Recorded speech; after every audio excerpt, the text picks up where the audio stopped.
திருப்பலி வாசகங்கள் பிப்ரவரி 9 2026. பொதுக்காலம் 5ஆம் வாரம் திங்கள். முதல் வாசகம் அரசர்கள் முதல் நூலிலிருந்து வாசகம்.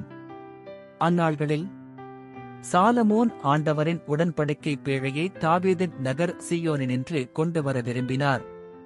அதற்காக அவர் இஸ்ரவேலின் பெரியோரையும் எல்லா குலத்தலைவர்களையும் இஸ்ரவேல் மக்களின் மூதாதையர் வீட்டுத் தலைவர்களையும் எருசலேமிற்கு தம்மிடம் வரும்படி அழைத்தார்.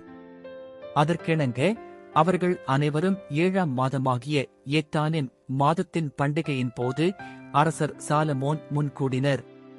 இஸ்ரவேலின் பெரியோர் அனைவரும் வந்தனர். குருக்கள் பேழையைத் தூக்கிக் கொண்டனர்.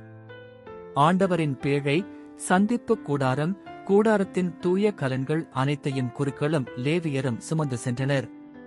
அரசர் சாலமோனும் அவரிடம் வந்து குழுமிய இஸ்ரவேல் மக்கள் கூட்டமைப்பினர் அனைவரும் எண்ணவோ கணக்கிடவோ முடியாத அளவு திரளான ஆடுகளையும் மாடுகளையும் பேழைக்கு முன்னால் பலியிட்டனர்.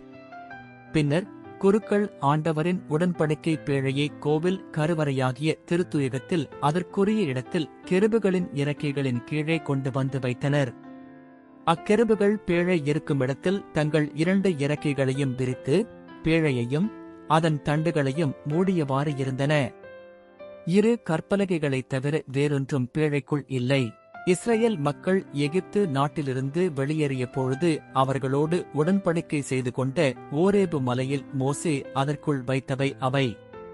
குருக்கள் தூயகத்தினின்று வெளியே வருகையில் ஒரு மேகம் ஆண்டவரின் இல்லத்தை நிரப்பிற்று.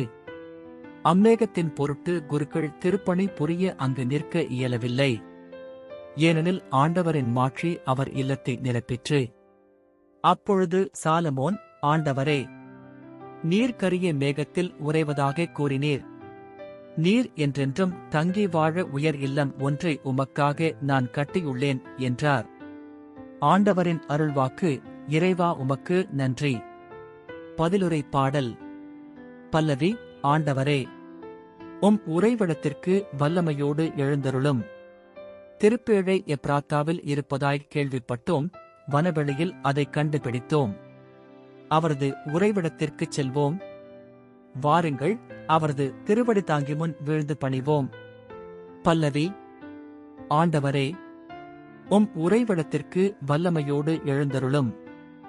ஆண்டவரே, நீர் உமது வல்லமை விளங்கும் பேழையுடன் உமது உறைவிடத்திற்கு எழுந்தருள்வீராக.